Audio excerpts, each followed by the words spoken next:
स्वागत है आपका आज के एपिसोड में। चलिए शुरुआत करते हैं पिछले अभ्यास प्रश्न से। निम्नलिखित कथनों पर विचार कीजिए। 1. भारत में टीकाकरण कार्यक्रम को वर्ष 1978 में स्वास्थ्य और परिवार कल्याण मंत्रालय द्वारा प्रतिरक्षण के विस्तारित कार्यक्रम के रूप में प्रस्तुत किया गया था। 2. मिशन इंद्रधनुष को वर्ष 2014 में UIP के तहत टीकाकरण से छूटे बच्चों तक पहुंचने के लिए शुरू किया गया था।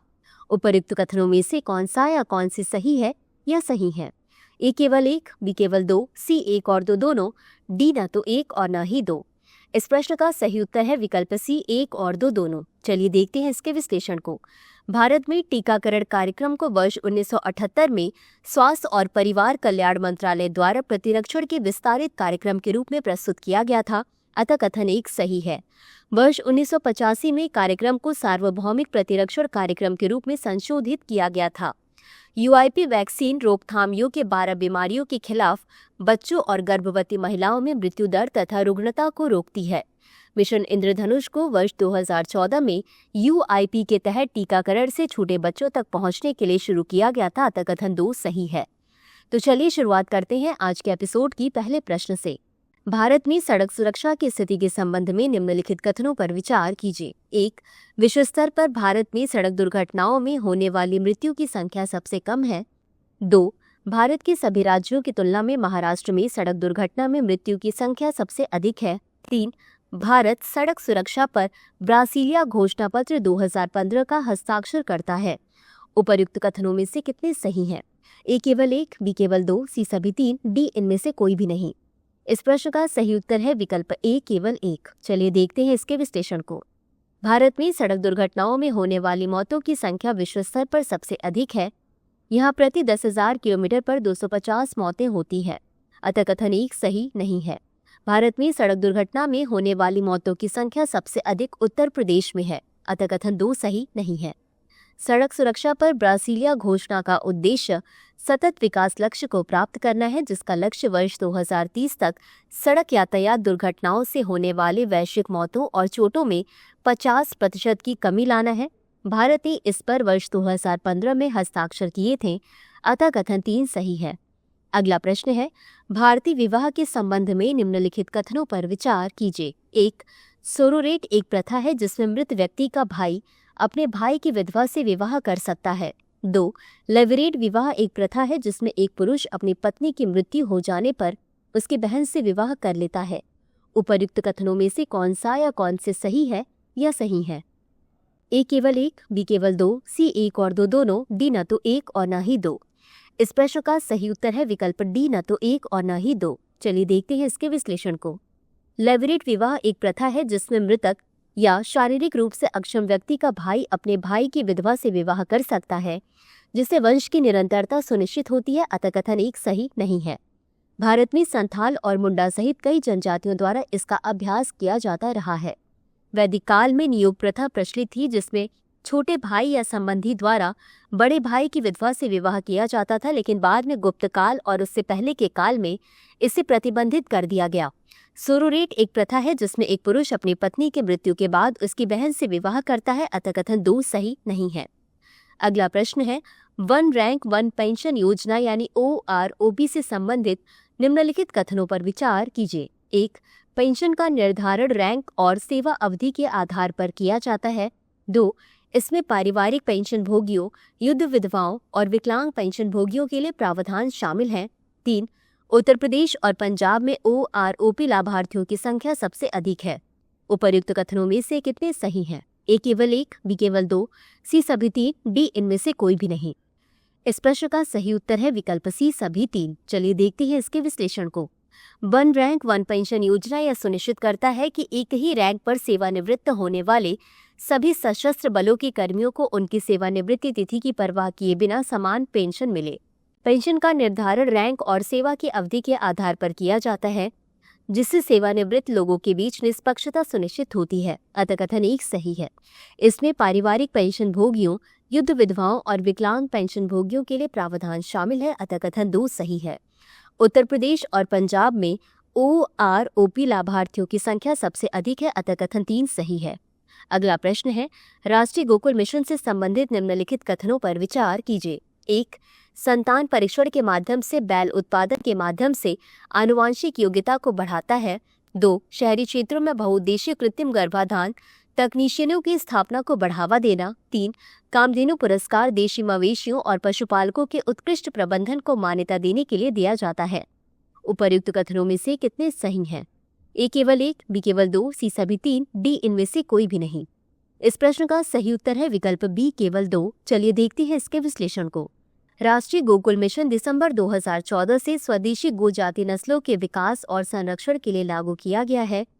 मिशन संतान परीक्षण, वंशावली चयन और जीनोमिक चयन तथा जर्म प्लाज्म आयात के माध्यम से बैल उत्पादन के माध्यम से आनुवांशिक योग्यता को बढ़ाता है। अतः कथन 1 सही है।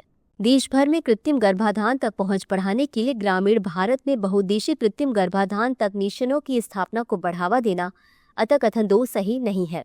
गोपाल रत्न पुरस्कार और कामधेनु पुरस्कार देशी मवेशियों और पशुपालकों के उत्कृष्ट प्रबंधन को मान्यता देने के लिए दिया जाता है।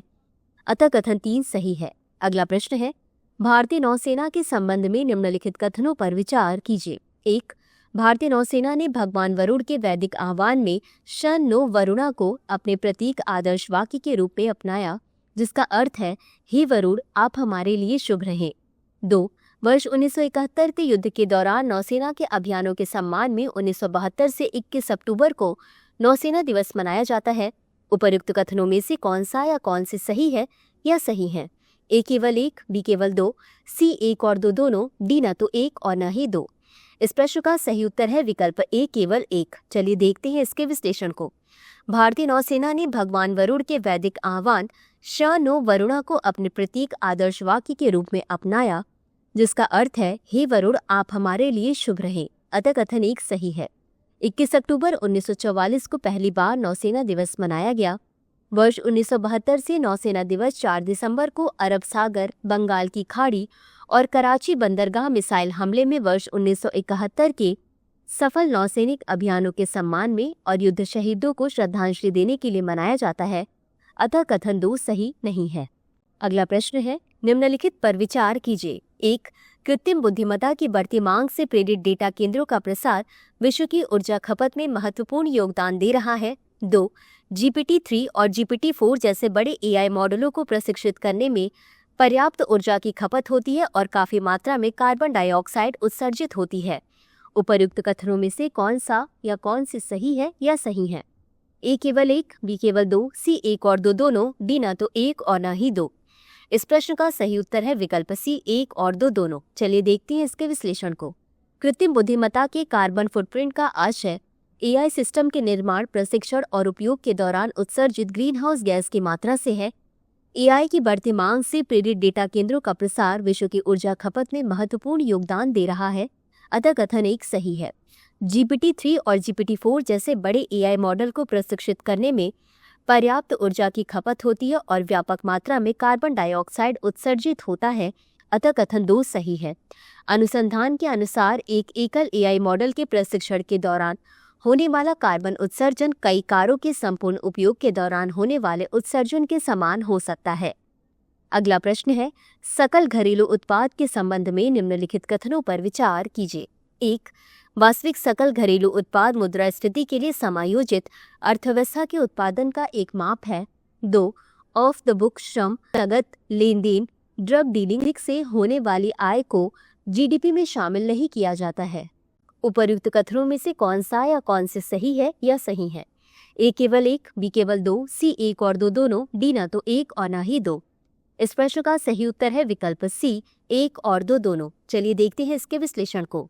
सकल घरेलू उत्पाद यानी GDP वास्तविक सकल घरेलू उत्पाद मुद्रास्फीति के लिए समायोजित अर्थव्यवस्था के उत्पादन का एक उपाय है। अतः कथन 1 सही है।